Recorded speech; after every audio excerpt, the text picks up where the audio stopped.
Seventh question.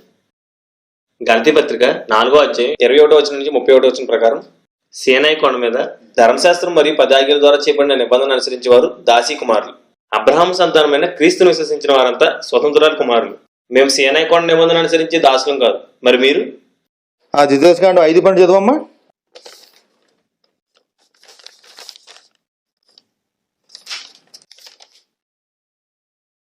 నీ దేవుడైన యెహోవా నీకు ఆజ్ఞాపించినట్లు విశ్రాంతి దినమును పరిశుద్ధంగా ఆచరించుము.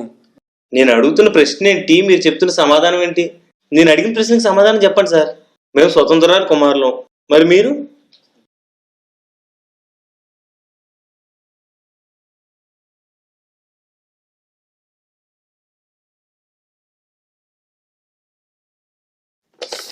ఎనిమిదో ప్రశ్న.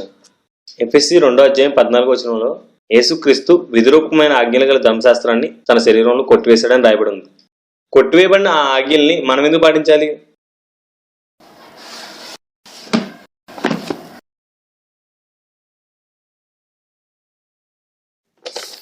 తొమ్మిదో ప్రశ్న.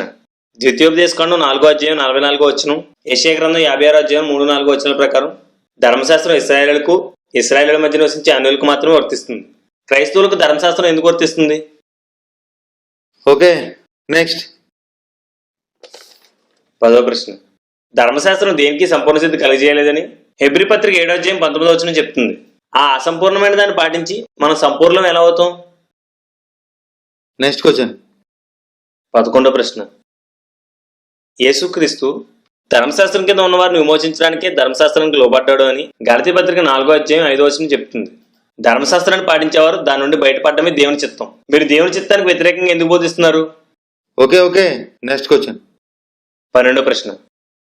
గలతీ పత్రిక 3వ అధ్యాయం 23-24 వచనాల ప్రకారం ధర్మశాస్త్రాన్ని పాటించే వారిని క్రీస్తునందుకు నడిపించడానికి అది కేవలం బాలశిక్షకుడు మాత్రమే. క్రీస్తుని అంగీకరించగానే ఇక బాలశిక్షకుడి కింద ఉండమని రాయబడి ఉంది. ధర్మశాస్త్రాన్ని పాటించేవారే క్రీస్తుని అంగీకరించగానే ధర్మశాస్త్రాన్ని విడిచిపెట్టాలని బైబిల్ చెప్తుంటే, ధర్మశాస్త్రం ద్వారా కాక సువార్త ద్వారా రక్షించబడ్డ మేము ధర్మశాస్త్రానికి ఎందుకు లోబడాలి? మాస్టర్ గారు సమాధానం చెప్పండి, మీకు 10 సంవత్సరాల అనుభవం ఉంది కదా. కంగారు పడక సన్ని, అన్ని ప్రశ్నలు ఒకటే జవాబు. ఒకటే జవాబా ఏంటంటావు? Next question అడిగమ్మా. 13వ ప్రశ్న. హెబ్రీ పత్రిక 7వ అధ్యాయం 19వ వచనం, 8వ అధ్యాయం 7వ వచనం ప్రకారం మొదటి నిబంధన ఆజ్ఞలు లోపం కలిగి. అలాంటి లోపం కలిగిన ఆజ్ఞలు మనం ఎందుకు పాటించాలి? ఓకే, నెక్స్ట్ క్వశ్చన్ అడుగు. 14వ ప్రశ్న.